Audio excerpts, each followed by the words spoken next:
Lieutenant Jake Morrison had seen a lot of strange things during his 5 years with the Interstellar Rescue Corps, but nothing had prepared him for the distress signal coming from the abandoned mining station on Terraform 6. The message was garbled, transmitted on an ancient frequency that shouldn't have been operational for decades, and it repeated the same phrase over and over. Trapped! Containment Cell 7. Help me.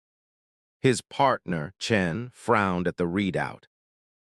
This station was decommissioned 30 years ago.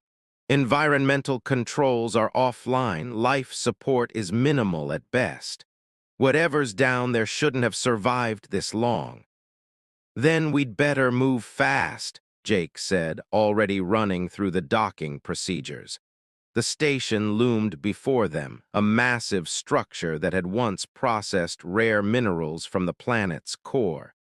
Now it was just a derelict floating in orbit, its hull scarred by meteorite impacts and neglect. Someone's alive in there and they're calling for help. That's all I need to know. They suited up and made their way through the station's emergency airlock, their helmet lights cutting through darkness that had persisted for 3 decades. The corridors were tomb quiet, filled with the floating debris of a facility abandoned in haste. Jake consulted his scanner, following the signal deeper into the complex, past offices where personal belongings still drifted in zero gravity, past mess halls where meals had been left half-eaten. Containment Cell 7 is in the xenobiology wing, Chen said, his voice crackling over the comm. Jake, this is starting to feel wrong. Why would someone be in a containment cell? Maybe they took shelter there when the station was evacuated, Jake suggested, but his instincts were pinging warning signals. The xenobiology wing meant they'd been studying something here, something they'd wanted isolated and controlled. Stay sharp. The containment cells were at the station's core, massive chambers designed to hold dangerous specimens or quarantine unknown organisms.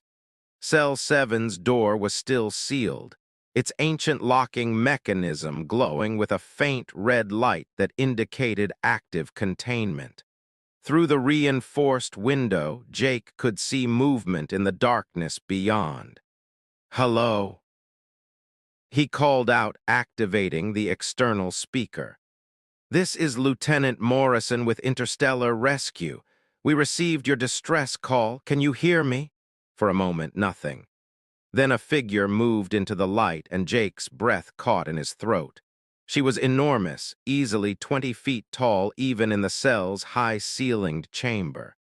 Her skin was a deep, rich orange that seemed to glow with its own luminescence, and her hair was long and blonde, cascading past shoulders that were broader than Jake was tall.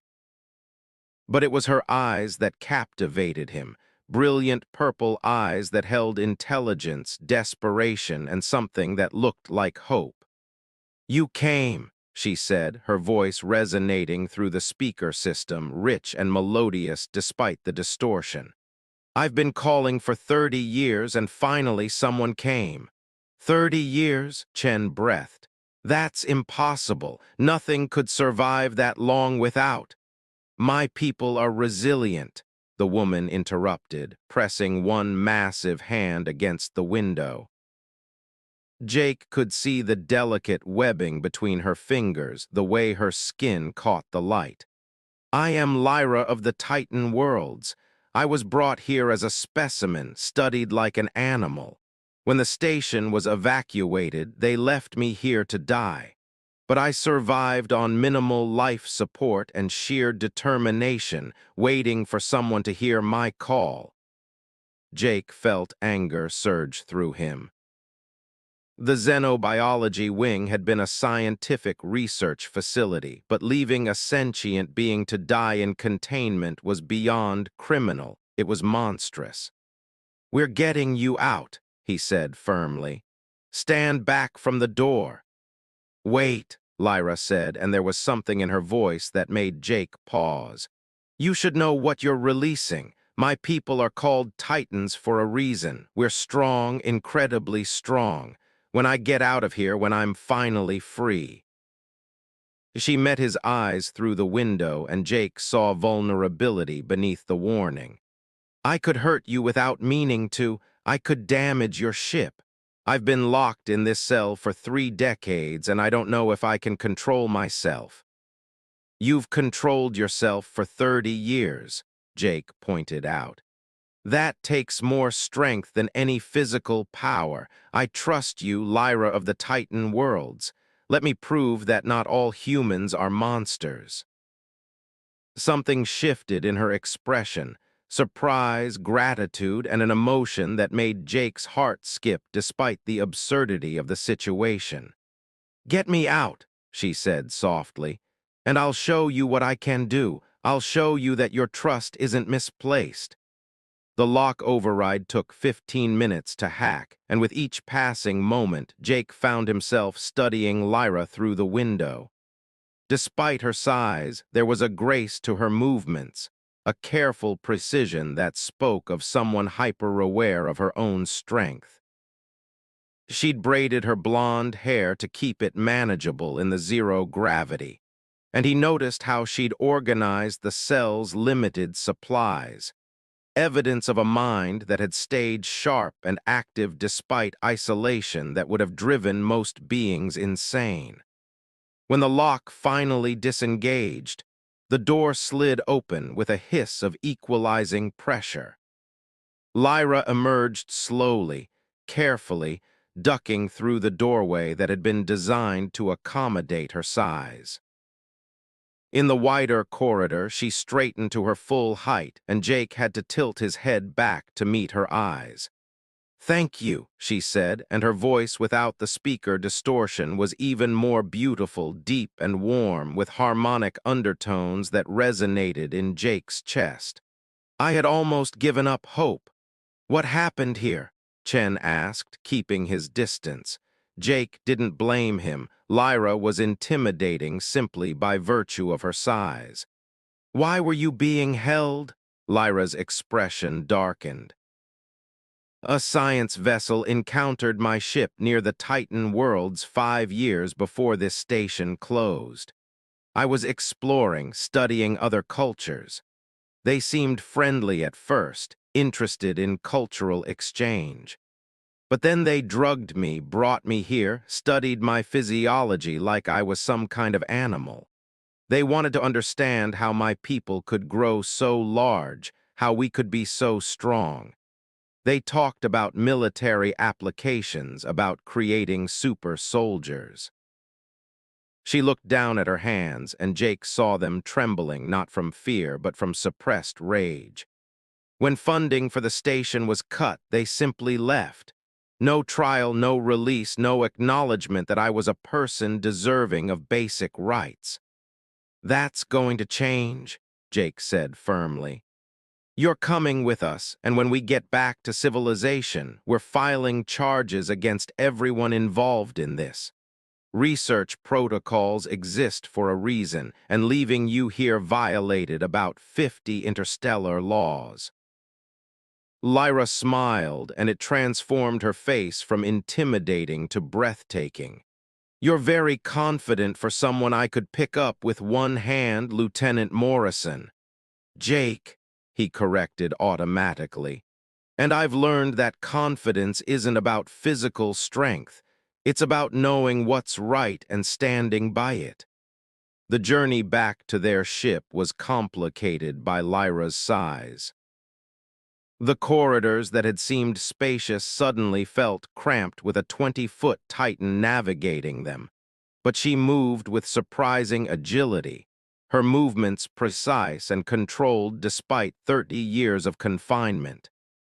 Jake found himself fascinated by her, the way she unconsciously made herself smaller when passing through tight spaces, the careful way she touched things as if afraid her strength might damage them. Your ship, Lyra said as they approached the docking bay. It won't be built for someone my size. We'll make it work, Jake assured her. The cargo bay has high ceilings and we can rig up something comfortable. It's not ideal, but it's better than that cell. Anything is better than that cell, Lyra agreed, but there was something wistful in her expression. Though I'll admit I'm nervous. 30 years is a long time. The galaxy has probably changed, moved on, my family. Her voice cracked. They probably think I'm dead. Jake made a decision that was probably foolish but felt absolutely right. He reached up and touched her hand, his fingers barely spanning the width of one of hers, and felt her still at the contact. We'll find them, he promised. However long it takes, we'll reunite you with your family. You have my word. Lyra looked down at where his small hand rested on hers, and when she met his eyes again, there were tears streaming down her orange cheeks. Why are you being so kind to me? You don't know me. I could be dangerous. You're not dangerous, Jake said softly. You're scared and alone, and you've been through hell. And maybe I don't know you yet, but I'd like to, if you'll let me. The cargo bay wasn't built for passengers, but they made it work. Chen rigged up an environmental field that would keep Lyra comfortable, and Jake spent the 3-day journey back to the nearest station getting to know the extraordinary woman they'd rescued. She told him about the Titan worlds, a cluster of heavy gravity planets where her people had evolved to withstand pressures that would crush normal humans.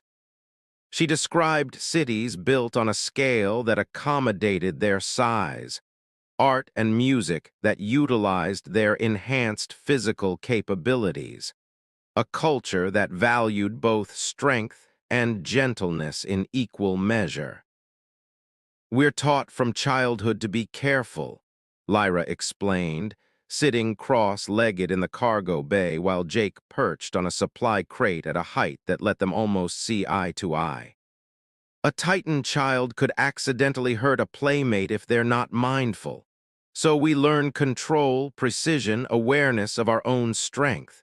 It's why being treated like a mindless specimen, like something dangerous that needed to be contained and studied. She trailed off, pain evident in her purple eyes.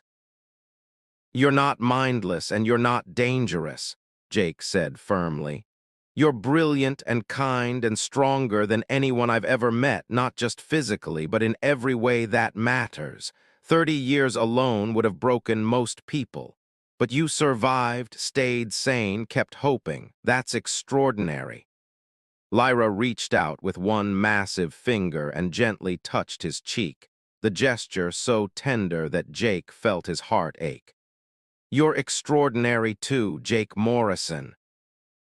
You see me, not my size, not my strength, but me. Do you know how rare that is? Over the 3 days, something grew between them that defied logic and probability. Jake found himself looking forward to their conversations, to the way Lyra's laugh resonated through the cargo bay, to the animated way she gestured when describing her homeworld. And he noticed how she watched him too, her purple eyes following his movements with an intensity that sent shivers down his spine. This is crazy, Chen said privately on the 2nd day. Jake, I see how you look at her, I see how she looks at you, but the logistics alone. I know, Jake interrupted. Believe me, I know, but Chen, when have I ever taken the easy path? He glanced toward the cargo bay where Lyra was sleeping, her massive form curled in a space that was just barely large enough. She makes me feel things I've never felt before, and maybe it's impossible, maybe there's no future in it, but I have to try. She deserves someone willing to try. When they reached Station Olympus, Jake made good on his promise. He filed formal charges against the scientists who'd imprisoned Lyra, submitted her case to the Interstellar Justice Committee, and began the process of locating her family. The station's media picked up the story. Titan rescued after 30 years in illegal containment. And within days, messages began flooding in from the Titan worlds. Lyra's family was alive. Her parents, her siblings, even the partner she'd been courting before her capture. They'd all searched for her, never giving up hope. And now they wanted her to come home. Jake stood with her in the station's observation deck, looking out at the stars. "You'll finally get to go home," he said, trying to keep his voice steady. "That's wonderful, Lyra." "It is," she agreed, but she sounded sad. "Though I find myself reluctant to leave." She looked down at him, and Jake saw his own confused feelings reflected in her purple eyes. "These past few days with you have meant more to me than I can express. You gave me back my freedom, yes, but more than that, you gave me back my faith in people, in connection, in the possibility that someone could look at me and see not a specimen or a curiosity, but simply Lyra." "I do see you," Jake said, his throat tight. "I see someone brave and brilliant and beautiful. Someone who makes me laugh, who challenges me, who makes me want to be better. And I know this is impossible. You're going home, I have my work with the rescue corps, you're 20 feet tall and I'm 5'9". But Lyra, I have to tell you, I think I'm falling in love with you." She knelt down, bringing her face closer to his level, and Jake could see tears gathering in her eyes. "I know I'm falling in love with you," she whispered. "You saved me, Jake, in more ways than one. You showed me what I could do, not just survive, but hope again, feel again, dream again. And my dream right now is finding a way to make this work, impossible as it seems." "What if you came with me?" Jake blurted out. "My ship needs modifications anyway for larger-scale rescues. I could retrofit it to accommodate you. The rescue corps works all over the galaxy. We could visit the Titan worlds regularly, keep you connected to your family." It wouldn't be conventional, but Lyra kissed him, or rather, she pressed her lips gently against his forehead, the gesture as tender as any kiss. "Yes," she said simply. "Yes to the impossible, yes to figuring it out as we go, yes to you, Jake Morrison. You asked me what I could do once I was free. Let me show you I can love you with every fiber of my being. I can partner with you in this rescue work, use my strength to help others the way you helped me. I can build a life that honors both my heritage and this new connection we've found." 6 months later, Jake's ship, newly retrofitted and renamed the Titan's Heart, responded to a distress call from a mining colony where workers were trapped behind a collapsed tunnel.